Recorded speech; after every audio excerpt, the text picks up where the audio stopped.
Today is 18th September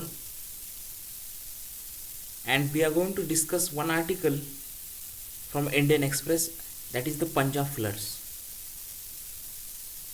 For last few days we have seen a number of states in India are facing with the floods, that is from the retreating monsoon.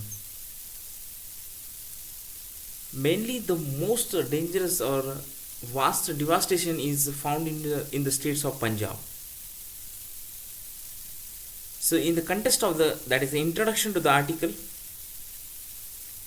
the writer has mentioned that the devastating floods in the Punjab is for the second time in 3 years.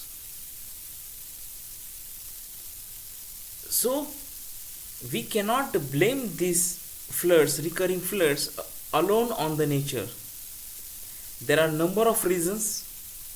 There are number of man-made reasons, natures, that are resulting into recurring floods in Punjab. Some, as you see in the history, the floods were occurring in 2019 and 2023 and now in 2025.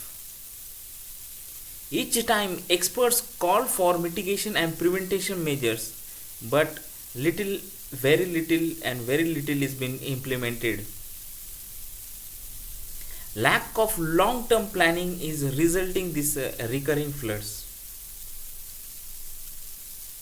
We'll see some scale of destruction that has caused due to these floods.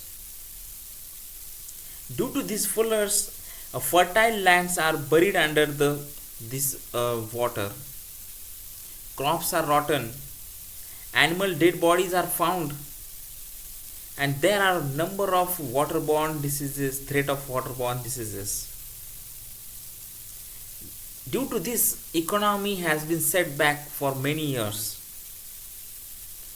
Not only this, the people are left with not only just physical losses, but also a deep psychological burden. They are fearing now. The flood has becoming a recurring nightmare.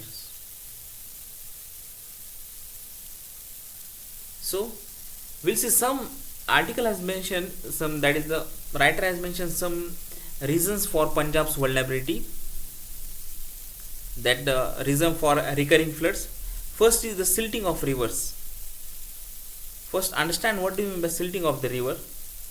Silting is the process where fine particles such as sand and clay that is accumulated near the beds, and due to which the water is finding very difficult, the narrow way of the water flow is reducing.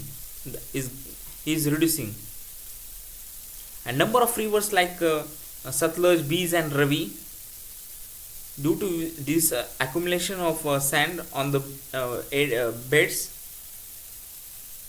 this bed's height level or sand level has raised of around 5 to 12 feet, and this reduces the water carrying capacity. This is the one reason the writer has mentioned. Second is the weak embankments. Embankments means the infrastructure or bunds, we say, that are built to reduce the force of water. These bunds are not regularly maintained, due to which the water flow is very high from the mountains. Third is the crumbling infrastructure. Infrastructure means the walls which are built up for the protection. These walls are not yearly or monthly or weekly are upgraded or updated and not maintained properly. Fourth reason for recurring floods, the writer has mentioned extremely rainfalls and dam stresses. The dams there are, for example, Bhakra, Ranjit. These dams door has to be opened during these heavy rains. There is fear of cloud bursting, and if the water pressure increases, there is fear of getting the dam damage. So water gates of waters uh, are opened during these heavy rains. Another fifth reason is the climate change and poor preparedness. Climate change, which we have seen, that rise in temperature, and much more thing needs to be prepared for this, and our poor preparedness means short term measures are preferred as for the long term.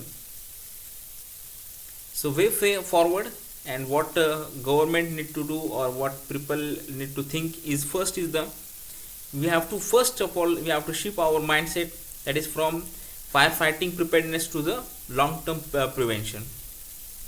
Current responses are just focused on the emergency relief. There should be long term solution for this recurring floods. Second, we need to focus on, that is, strengthening infrastructures mean building barricades, then building gates, then building burns to reduce the flow of the water.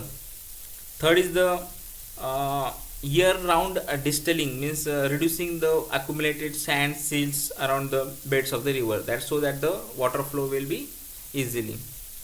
Next is the last is, we can say, conclusion to the writer has mentioned some conclusion points. Repeated floods erode repeated floods not only erodes the state's economy, but it also reduces the confidence of the people.